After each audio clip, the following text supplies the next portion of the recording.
All right, yoga fam, let's learn about the throat chakra vishuddha today. If you've been curious about how to balance or optimize this energy center, or you've been searching for lifestyle tips to start your healing process, I got you covered. In today's video, we're going to cover all of this. So I would love for you to have a journal and a writing utensil nearby so that you can take notes and really digest the information to the best of your ability. And if you're not officially part of our yoga fam yet, click that subscribe button and bell to be notified every time I post a new video that's going to help you practice yoga both on and off your mat.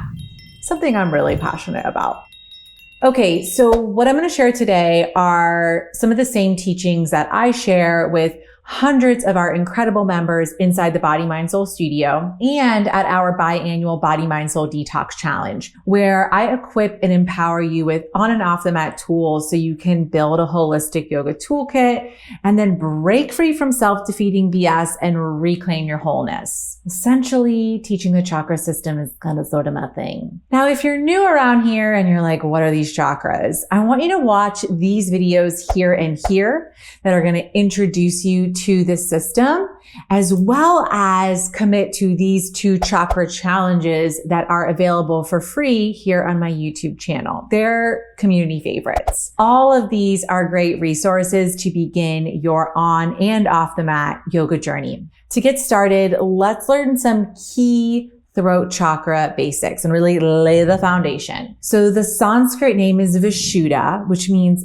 purification. And the location is the throat, jaw, ears, and tongue. The element is sound. Speaking is the activity. It's your creative identity and it's your right to speak and be heard. The color is also blue. And the goals here are clear communication, creativity, self-expression, and resonance. The ability for people to relate and want to relate to us. And the wound or shadow is lies. Now, why the heck do we even want to do this work? Why do we want to optimize, heal, or open our throat chakra? And why does it get out of balance in the first place? Well, first, I want you to think of chakras as these spinning wheels that are located within our subtle body. That's called the pranamaya kosha. And they really act as the managers of our energy. And they process our internal and external experiences, both that we've had in the past, but that are also happening now. And based on the attunement of these energy centers, they then animate or influence or shape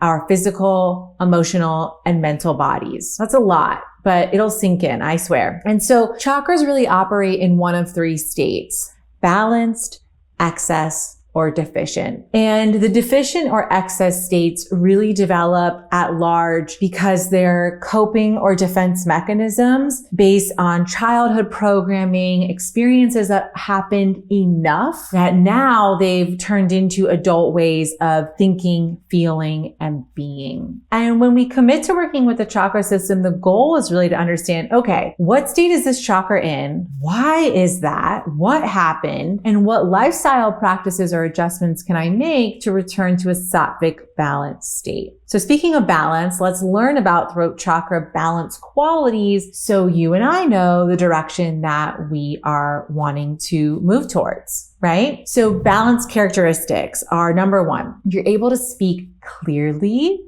calmly, and confidently. Note to self.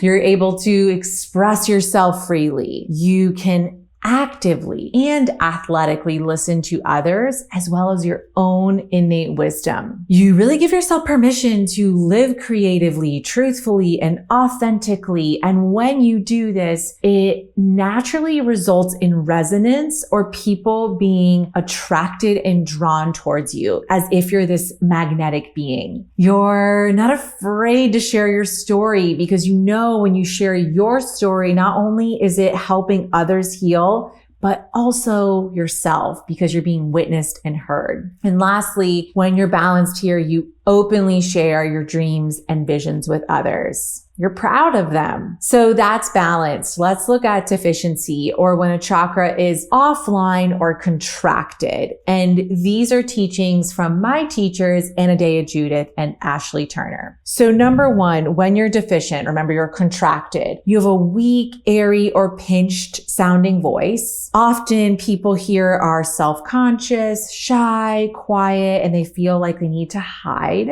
They experience a fear of speaking due to perceived humiliations or exposure. And the more a topic matters, the more difficult it is for them to speak about it aloud with others. There's also an inability or difficulty in expressing oneself, living authentically, and creating the life you desire because of this contraction or resistance or deficiency. So of these, do any of them resonate? For me, when a topic is like really near and dear to my heart, it becomes so much more difficult to speak about it calmly, clearly, and confidently. I get really flustered, often defensive, and usually my armpits like really sweat profusely. What about you? Let me know in the comments which deficient characteristic struck a chord with you. So balanced and deficient have been covered. Let's go into excess, or a chakra that is too online. It's really overloaded, or it's energetically hanging forward. So for lack of a better word, there's excessive talking happening, which 𝗪𝗓𝗪 says is a defense mechanism to attempt to control the situation. Also, this excessive talking usually lacks meaningful content. It can be very surface oriented, and this can be a strategy to avoid feeling your feelings. Speech is often also random, scattered, not clarified, and really hard to make sense of. When you're excess, you can often also be loud, and it's really difficult for you to actively and athletically listen. And typically, while there is self-expression happening, it's really surface versus full of meaning and depth. Okay, so those are the three states. Let's now talk about lifestyle practices that we can begin to orient towards in an effort to return to that sattvic balanced state. Well, number one, you want to practice yoga classes to really empty and loosen the throat and shoulder areas within the body, like these ones here on my YouTube channel. You also want to practice singing, chanting, or learning how to play a musical instrument, because remember, sound is the element here. I also encourage you to practice telling your story with people you trust. Remember, it's healing for both yourself and those who are listening. You also want to practice writing for depth and clarity, listening athletically, letting others be the first to chime in, and no interrupting if you tend towards being excess here. Now, if you lean towards deficiency, I want you to practice saying no when you're asked to do something that you're not aligning with. Excess or deficiency, we want to find a creative outlet where self-expression is really encouraged. We want to join communities like our yoga family here to be really seen, heard, and supported without that fear of comparison or judgment. So of the lifestyle practices that I just mentioned, which one do you feel like, okay, yeah, I really need that?